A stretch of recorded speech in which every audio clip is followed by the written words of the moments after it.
ಪ್ರಜಾವಾಣಿ ಬಂದರೆ ನನಗೆ ಕೊಟ್ಟಿರೋ ಡೆಸಿಗ್ನೇಷನ್ ಏನಂದರೆ ಸೈನ್ಸ್ ಆ್ಯಂಡ್ ಡೆವಲಪ್ಮೆಂಟ್ ಕರೆಸ್ಪಾಂಡೆಂಟ್ ಅಂತ.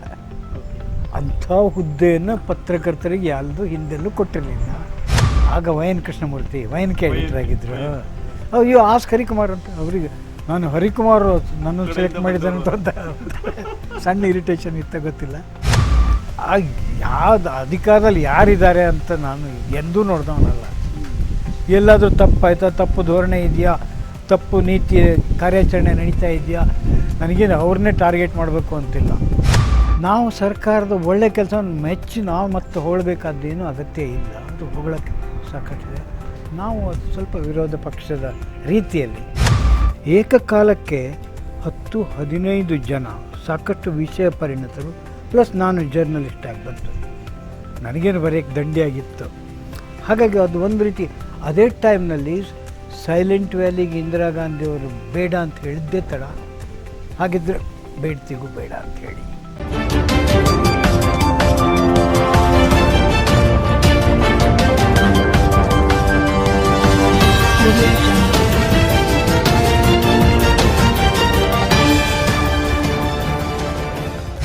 ಪರಿಸರ ವಿಜ್ಞಾನದಲ್ಲಿ ಮಾಸ್ಟರ್ ಡಿಗ್ರಿ ಪಡೆದ ದೇಶದ ಮೊದಲಿಗರು ಅಲ್ಲ ಸರ್ ನೀವು?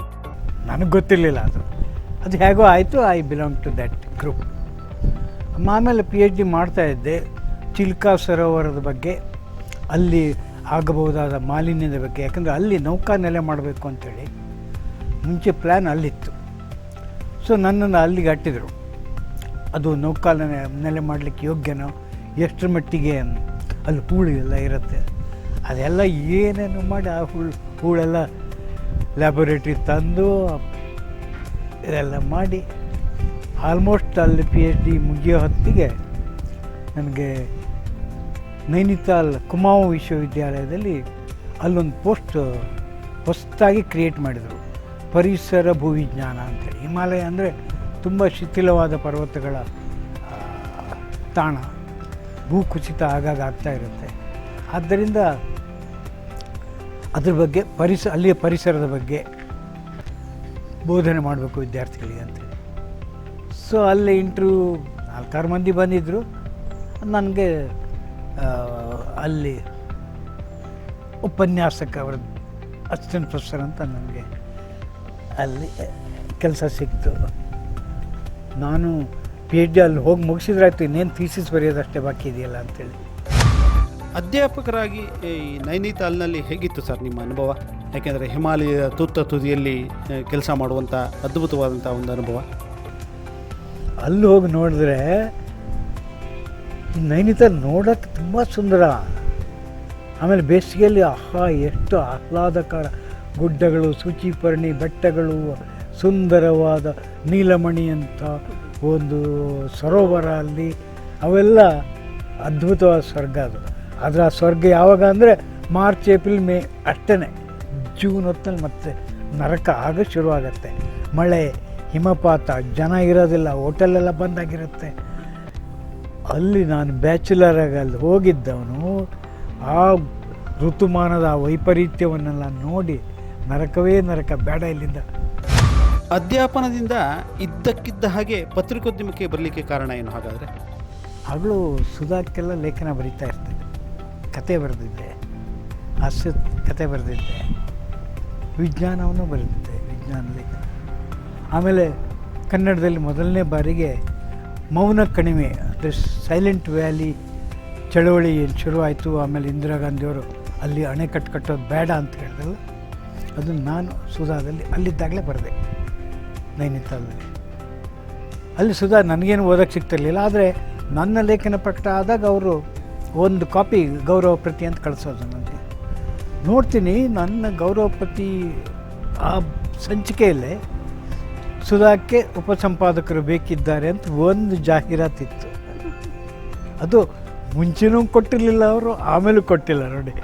ಅದೇ ಸಂಚಿಕೆಯಲ್ಲಿ ಒಂದು ಜಾಹೀರಾತು, ಉಪಸಂಪಾದಕರು ಬೇಕಾಗಿದ್ದಾರೆ ಅಂತೇಳಿ. ನನಗೂ ಸುಸ್ತಾಯ್ತಲ್ಲ, 1 ವರ್ಷ ಸಾಕು. ಅಲ್ಲಿ ಪಾಪ ಗಢವಾಲ್ ಬೆಟ್ಟ ಗುಡ್ಡಗಳ ಜನ ಹೇಗೋ ಕಷ್ಟಪಟ್ಟು BSc ಮಾಡ್ಕೊಂಡು ಬರ್ತಾರೆ, MSc ಮಾಡೋಕ್ಕೆ ಬಂದುಬಿಡ್ತಾರೆ. ಅವರಿಗೆ ಹಿಂದಿ ಬಿಟ್ಟರೆ ಬೇರೆ ಭಾಷೆ ಗೊತ್ತಿರಲ್ಲ. ಸೊ ನಾನು ಹಿಂದಿಯಲ್ಲಿ ಪಾಠ ಮಾಡಬೇಕು. ಒಂದು ವಿಜ್ಞಾನವನ್ನು ಇಂಗ್ಲೀಷಲ್ಲಿ ಹೇಳೋದೇ ಕಷ್ಟ, ಅದು ಹಿಂದಿಲಿ ಹೇಳೋದು ಅದು ಒಂದು ಕಷ್ಟ ಬೇರೆ. ಅವರಿಗೆ ನಾನು ಅಂತರ್ಜಲದ ಬಗ್ಗೆ ಹೇಳಬೇಕು, ನಾನು ಅಲ್ಲಿ ಭೂಕುಸಿತ, ಭೂಮಿನ ಸ್ತರಭಂಗದ ಬಗ್ಗೆ ಅದೆಲ್ಲ ಭಾಳ ಮುಷ್ಕಿಲ್ಸೆ ಹೆಂಗೆಂಗೋ ಹೇಳ್ತಾ ಇದ್ದೆ. ಪಾಪ ಅವರು ಕೋಪ್ರೇಟ್ ಮಾಡ್ತಾರೆ. ಅದು ಬದುಕೋಕ್ಕೆ ಹೋಟೆಲ್ ಇಲ್ದೇ ಯಾರ್ದೋ ಫ್ರೆಂಡ್ ಮನೆಯಲ್ಲಿ ಕಲೀಗ್ಸ್ ಮತ್ತು ಅವ್ರು ಕೊಟ್ಟು ಊಟ ತಿನ್ಕೊಂಡಿರ್ಬೇಕಂತ ಪರಿಸ್ಥಿತಿ ಬಂದಾಗ ಐ ಡಿಸೈಡ್ ನೋಡೋಣ, ಸುಧಾದವ್ರು ಕರೆದಿದ್ದಾರೆ, ಜಾಬ್ ಸಿಕ್ಕರು ಸಿಗ್ಬೋದು ಅಂತೇಳಿ ಅಪ್ಲೈ ಮಾಡಿದೆ, ಇಂಟರ್ವ್ಯೂಗೆ ಬಂದೆ, ಆಗೋಯ್ತು ನನ್ನ. ಇಲ್ಲಿ ಹೇಗಿತ್ತು ಸರ್ ಪತ್ರಕರ್ತರಾಗಿ ನಿಮ್ಮ ವೃತ್ತಿಯ ಆರಂಭ? ಡೆಕ್ಕನ್ ಹೆರಾಲ್ಡ್ಗೆ ಅಂತ ತೊಗೊಂಡ್ರು. ಗ್ರೇಟ್, ಎಲ್ಲಾದ್ರೂ ಏನು ನನಗೆ ಬೆಂಗಳೂರು ಗೊತ್ತು. ಒಂದಿನ ಡೆಕ್ಕನ್ ಹೆರಾಲ್ಡಲ್ಲಿ ಇದ್ದೆ. ಮರುದಿನ ಹರಿಕುಮಾರ್ ಎಡಿಟರ್ ಆಗಿದ್ದವ್ರು. ಮರುದಿನ ಅವರೇ ನನ್ನ ಇಂಟರ್ವ್ಯೂ ಎಲ್ಲ ತೊಗೊಂಡು ಜಾಬ್ ಕೊಟ್ಟರು ಅವರು. ಮರುದಿನ how are you here Nagesh Hegde Deccan Herald ಅಂತ ಕೇಳಿದ್ರು. ನಾನು ಇನ್ನೇನು sir, but you have been appointed as for Prajavani. ಇನ್ನೂ ಗ್ರೇಟ್ ಆಯ್ತಲ್ಲ ನನಗೆ ಕನ್ನಡದಲ್ಲಿ ಬರೀ. ಪ್ರಜಾವಾಣಿ ಬಂದರೆ ನನಗೆ ಕೊಟ್ಟಿರೋ ಡೆಸಿಗ್ನೇಷನ್ ಏನಂದರೆ ಸೈನ್ಸ್ ಆ್ಯಂಡ್ ಡೆವಲಪ್ಮೆಂಟ್ ಕರೆಸ್ಪಾಂಡೆಂಟ್ ಅಂತ. ಅಂಥ ಹುದ್ದೆಯನ್ನು ಪತ್ರಕರ್ತರಿಗೆ ಯಾರ್ದು ಹಿಂದೆಲ್ಲೂ ಕೊಟ್ಟಿರಲಿಲ್ಲ. ವಿಜ್ಞಾನ ಮತ್ತು ಅಭಿವೃದ್ಧಿಯ ಬಾತ್ಮೀದಾರ ಅಂತ. ಪ್ರಾಯಶಃ IIT ಮುಗಿಸಿ ಪತ್ರಕರ್ತರಾದವರು ಆ ದಿನಗಳಲ್ಲಿ ನೀವೊಬ್ಬರೇ ಅಲ್ವಾ? ನಾನು ಯಾರು ಎಲ್ಲ ಎಂಥ ಅನ್ಯೂಸ್ವಲ್ ಥಿಂಗ್ಸ್ ಎಲ್ಲ ಆಗ್ತಾಯಿತ್ತು. ಆದರೆ ತಮಾಷೆ ಏನಂದರೆ ನನಗೆ ಏನು ಅಸೈನ್ಮೆಂಟ್ ಹಾಕಬೇಕು, ನಾನು ಏನು ಕೆಲಸ ಮಾಡ್ಬೇಕಂತ ಯಾರಿಗೂ ಗೊತ್ತಿಲ್ಲ. ದಿನ ಆಗ Y N Krishnamurthy Y N K editor ಆಗಿದ್ದರು. ಅಯ್ಯೋ ಆಸ್ ಹರಿಕುಮಾರ್ ಅಂತ ಅವರಿಗೆ ನಾನು ಹರಿಕುಮಾರ್ ನನ್ನನ್ನು ಸೆಲೆಕ್ಟ್ ಮಾಡಿದ್ದಾನಂತ ಅಂತ ಸಣ್ಣ ಇರಿಟೇಷನ್ ಇತ್ತ ಗೊತ್ತಿಲ್ಲ. ಆಸ್ ಹರಿಕುಮಾರ್ ನಾನೇನು ದಿನಕ್ಕೆ 3 ಸಾರಿ ಹರಿಕುಮಾರ್ ಭೇಟಿ ಆಗುತ್ತೆ. ಅವ್ರನ್ನ ಭೇಟಿ ಮಾಡೋದು ಭಾಳ ಕಷ್ಟ. Very busy man. And he was executive editor for both Deccan Herald, Prajavani, Mayura, ಎಲ್ಲದಕ್ಕೂ. So you look for your own assignment ಅಂದ್ಬಿಟ್ರು. ನನಗೆ ಆಗ ರಘುರಾಮ್ ಶೆಟ್ಟರು ಚೀಫ್ ರಿಪೋರ್ಟರ್ ಆಗಿದ್ದರು. ಅವರು ಬಿಡಿ ಸೇರ್ತಾ I don't know who appointed you were. ನನಗೆ ಎಲ್ಲಿ ಕೂತ್ಕೋಬೇಕು ಅಂತ ಯಾರೂ ಹೇಳಲಿಲ್ಲ. ತಮಾಷೆ ಇತ್ತು ಕೆಲಸ. ಎಲ್ಲೋ ಕೂತ್ಕೊತಿದ್ದೆ, ಏನೋ ಟೈಪ್ ಮಾಡ್ತಿದ್ದೆ. ಕನ್ನಡದಲ್ಲಿ ಆ ಥರದ್ದೊಂದು ಬೀಟೇ ಇರಲಿಲ್ಲ. ಪರಿಸರ ವಿಜ್ಞಾನದ ರಿಪೋರ್ಟಿಂಗ್ ಬೀಟನ್ನು ಆರಂಭಿಸಿದ್ದು ಅಂದರೆ ಆರಂಭ ಆಗಿದ್ದು ನಿಮ್ಮಿಂದಲೇ. ಹೇಗೆ ನಿಭಾಯಿಸಿದ್ರಿ ಅದನ್ನು? ಇದ್ದಕ್ಕಿದ್ದಂತೆ ನಾನು IISc ಹೋಗಿ ಸೈಕಲ್ ಮೇಲೆ ಹೋಗಿ ಅಲ್ಲಿ ಸತೀಶ್ ಧವನ್ನೆಲ್ಲ ಇಂಟರ್ವ್ಯೂ ಮಾಡ್ಕೊಂಡು ಬಿಡ್ತಿದ್ದೆ. ಅಂಥದ್ದೆಲ್ಲ ನಡೀತಾ ಇತ್ತು. ಇಂಡಿಯನ್ ಇನ್ಸ್ಟಿಟ್ಯೂಟ್ ಆಫ್ ಸೈನ್ಸು, ಆಮೇಲೆ ಇಂಡಿಯನ್ ಇನ್ಸ್ಟಿಟ್ಯೂಟ್ ಆಫ್ ಆಸ್ಟ್ರೋಫಿಸಿಕ್ಸ್ ಅಂತ ಬೆಂಗಳೂರು ವಿಜ್ಞಾನದ ಕ್ಯಾಪಿಟಲ್ ಅಂತ ಆಗಲೇ ನನಗೆ ನನಗೆ ರಿಪೋರ್ಟ್ ಮಾಡೋಕ್ಕೆ ತುಂಬ ವಿಷಯಗಳಿದ್ವು. ಪ್ರಜಾವಾಣಿಗೆ ಇಂಥದ್ದೆಲ್ಲ ರಿಪೋರ್ಟ್ ಮಾಡ್ತಾರೆ ಅಂತ ಗೊತ್ತಿರಲಿಲ್ಲ. ನಾನು ಬರೆದು ಕೊಟ್ಟಿದ್ದೆಲ್ಲ ಅವ್ರು ಪ್ರಜಾವಾಣಿ ಪೇಜ್ 1 ಹಾಕೋರು ಸೀದಾ ವಿತ್ ಬೈಲೈನ್. ಅದು ಬೈಲೈನ್ ಕೊಡೋದು ಅಂದರೆ ಭಾಳ ಅಪರೂಪ ಅಲ್ವಾ. ನಾನು ಏನೇನೋ ಸಾಕಷ್ಟು ಸ್ಟೋರಿಗಳನ್ನು ಹಾಕ್ತಾ ಇದ್ದೆ. ಅದು ಇತ್ತು, ಯಾಕಂದರೆ ಇದ್ದಕ್ಕಿಂತ ಡೆಲ್ಲಿಯಿಂದ ಬಂದವನು ಇವನು. ಪತ್ರಕರ್ತ ಅಲ್ಲ, ಯಾವ ಏನು ಪುಸ್ತಕ ಬರೆದ ಅಲ್ಲ, ಅದು ಯಾರು ಪುಸ್ತಕ ಬರೆದೂ ಇರಲಿಲ್ಲ. ಆದರೆ ಸೀದಾ ಎಡಿಟರ್ YNK ಅವರು ಪೇಜ್ 1 ಅಂತೇಳಿ ಮಾರ್ಕ್ ಮಾಡಿ ಕೊಟ್ಬಿಡ್ತಿದ್ರು. ಒಳ ಪೇಜಲ್ಲಿ ಹಾಕೋದಿಲ್ಲ, ಪೇಜ್ 1 ಹಾಕಬೇಕು ನಾನು. ಆದ್ದರಿಂದ ಅನೇಕರಿಗೆ ಆಮೇಲೆ ಎಲ್ಲ ಅಸೈನ್ಮೆಂಟ್ಗೂ ಚೀಫ್ ರಿಪೋರ್ಟರ್ ಹಾಕಬೇಕಾಗಿತ್ತು. ನನಗೆ ಹಾಕ್ತಾಯಿಲ್ಲ. ನನಗೆ ಯಾವ ನಿಯಂತ್ರಣವೂ ಇಲ್ವಲ್ಲ. ಇದು ನನಗೆ ನಾನೇ ಅಸೈನ್ಮೆಂಟ್. ಪತ್ರಕರ್ತರಾಗಲಿಕ್ಕೆ ನಿರ್ದಿಷ್ಟ ಪ್ರೇರಣೆ ಏನಾದರೂ ಇತ್ತಾ ಸರ್, ಅಥವಾ ಕಾರಣ ಏನು? ಅಂದ್ರೆ ನಾನು ಮುಂಚೆ ಎಲ್ಲ ಬರೀತಿದ್ನಲ್ಲ, ಖರಗ್ಪುರದಲ್ಲಿದ್ದಾಗಲೂ, ಸಿರ್ಸಿಲಿದ್ದಾಗಲೂ ಬರೀತಿದ್ದೆ, ಲೇಖನ ಬರೀತಿದ್ದೆ. ಖರಗ್ಪುರದಲ್ಲಿದ್ದಾಗಲೂ ಬರೀತಿದ್ದೆ, JNUದಲ್ಲಿದ್ದಾಗಲೂ ಬರೀತಿದ್ದೆ. ನೈನಿತಾಲ್ದಲ್ಲಿದ್ದಾಗ ಬರೆದ ಲೇಖನ ಉತ್ಥಾನದಲ್ಲಿ ಪಬ್ಲಿಷ್ ಆಗಿತ್ತು. ಅದು ಟೆಕ್ಸ್ಟ್ ಬುಕ್ ಆಗಿ 5 ವರ್ಷ ಪ್ರೈಮರಿ ಸ್ಕೂಲ್ 7th ಸ್ಟ್ಯಾಂಡರ್ಡಿಗೆ ನದಿ ನೀರಿಗೆ ವಿಷಪ್ರಾಶನ ಅಂತೇಳಿ ಆಯಿತು. ಫಸ್ಟ್ ಟೈಮ್ ವಾಟರ್ ಪೊಲ್ಯೂಷನ್ ಬಗ್ಗೆ ಒಂದು ಜನ ಸರಾಗವಾಗಿ ಓದಬಹುದಾದಂಥ ಒಂದು ಪಾಠ, ಅದು ಪಾಠ ಅಂತ ಆಮೇಲೆ ಅದು ಸೆಲೆಕ್ಟ್ ಮಾಡಿದ್ರು. ಅದೊಂದು ಲೇಖನ ಆಗಿತ್ತು. ಆಗ ನೀವು ಇಂದಿರಾ ವಿರೋಧಿ ಆಗಿದ್ರಿ, ಈಗ ಮೋದಿ ವಿರೋಧಿನ. ಹಾಗಾದರೆ ಅಂದರೆ ಜನಪ್ರಿಯ ನಾಯಕರನ್ನೇ ನೀವು ಟೀಕಿಸುವ ಉದ್ದೇಶ ಆದರೂ ಏನು ಅಂತ? ಯಾವ್ದು ಅಧಿಕಾರದಲ್ಲಿ ಯಾರಿದ್ದಾರೆ ಅಂತ ನಾನು ಎಂದೂ ನೋಡ್ದವನಲ್ಲ.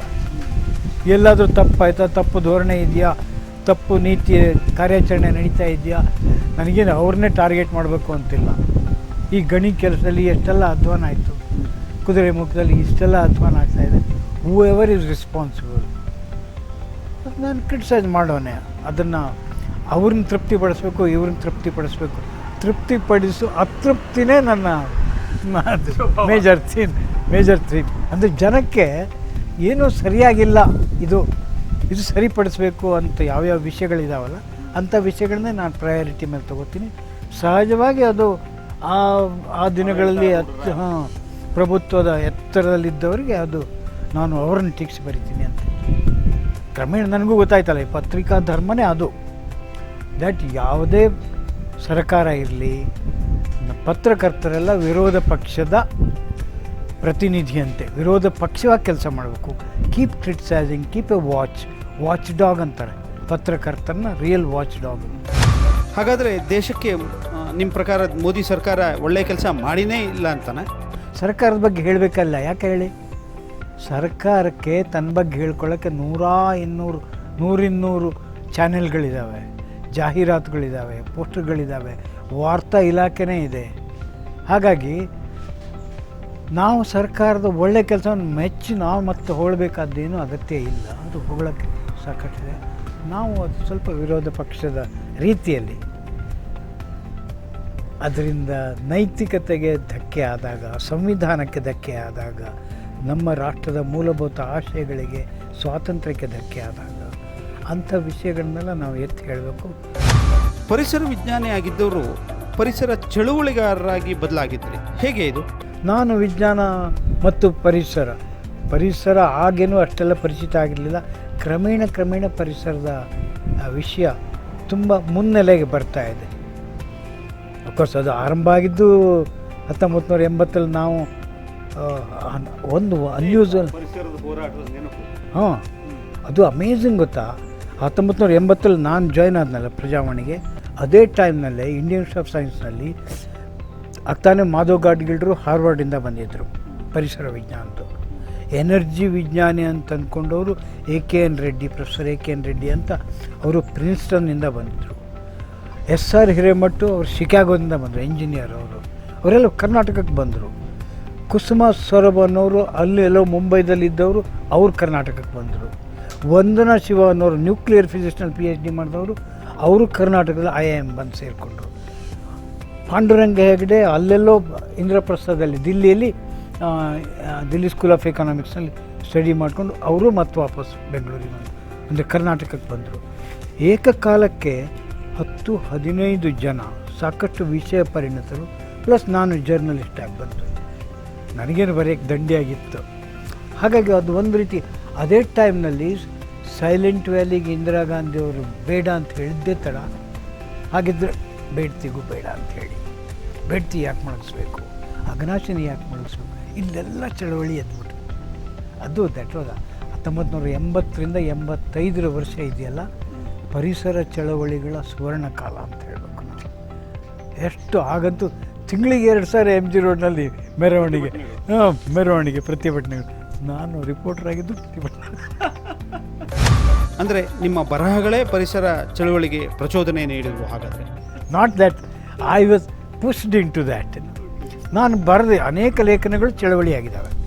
ಪಶ್ಚಿಮ ಘಟ್ಟದ ಬಗ್ಗೆ ಬರೆದೆ, ನಾನು ಹರಿಹರ್ ಪಾಲಿಫೈಬರ್ ಬಗ್ಗೆ ಬರೆದೆ, ನಾನು ಮ್ಯಾಂಗನೀಸ್ ಗಣಿಗಾರಿಕೆ ಬಗ್ಗೆ ಬರೆದೆ, ಬೀದರ್ನಲ್ಲಿ ಕಾರ್ಖಾನೆಗಳ ಕೊಳಚೆ ಬಗ್ಗೆ ಬರೆದೆ. ಒಂದೊಂದು ಬರೆದದ್ದು ಆಗಿನ ಕಾಲದಲ್ಲಿ ಜನಕ್ಕೆ ಹೊಸ, ಅಂದರೆ ಈ ಇಂಡಸ್ಟ್ರಿಯಲೈಸೇಷನ್ ಅನ್ನೋದು ಎಷ್ಟು ವಿಧ್ವಂಸಕ ವಿಧಾನದಲ್ಲಿ ಅದು ಬಳಕೆಗೆ ಬರ್ತಾ ಇದೆ ಅಂತ ಕಾಣಕ್ಕೆ ಶುರುವಾಗಿತ್ತು ಹೊಸದಾಗಿ.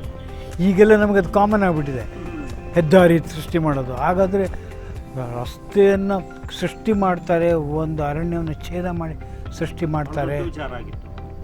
ಹರಿಹರ್ ಪಾಲಿಫೈಬರ್ನ ಕೊಳಚೆ ನೀರು ನೇರವಾಗಿ ಹಳ್ಳಕ್ಕೆ ಹರಿತಾ ಇದೆ, ಅಲ್ಲಿಂದ 15 ಕಿಲೋಮೀಟರ್ವರೆಗೆ ಮೀನುಗಳೆಲ್ಲ ಸಾಯ್ತವೆ. ಅದೆಲ್ಲ ತೋರಿಸೋರೊಬ್ಬರು ಬೇಕಾಗಿದ್ದು, ತೋರಿಸಿದ್ರೆ ಪ್ರತಿಭಟನೆ ತಕ್ಷಣ. ಆಮೇಲೆ ಚಳವಳಿ ಭಾಳ ಉಗ್ರವಾಯಿತು. ನಮ್ಮ ಅದೃಷ್ಟಕ್ಕೆ ಶಿವರಾಮ್ ಕಾರಂತರು, ತೇಜಸ್ವಿಯವರು, KV ಸುಬ್ಬಣ್ಣ ಅವರು ಕ್ರಮೇಣ ಇಡೀ ಸಾಹಿತ್ಯ ರಂಗ ನಮಗೆ ಬೆಂಬಲ ಕೊಡ್ತು. ನಮಗೆ ಅಂದರೆ ಹಾಂ, ಸಾರಸ್ವತರಂಗ ಸಾಹಿತಿಗಳ ಮುತ್ಸದ್ದಿಗಳು ಕೂಡ, ಅನಂತಮೂರ್ತಿಯವರು ಕೂಡ. ನಮಗೆ ಈಗಲೂ ನೆನಪಿದೆ, ಕೈಗಾ ಹೋರಾಟಕ್ಕೆ ನಮಗೆ ದುಡ್ಡು ಇರಲಿಲ್ವಲ್ಲ, ಸಣ್ಣ ಸಣ್ಣ ಅರ್ಜಿ ಬರೆದು ಎಲ್ಲರಿಗೂ ಚೆಂದ ಕೇಳ್ತಾ ಇದ್ವಿ.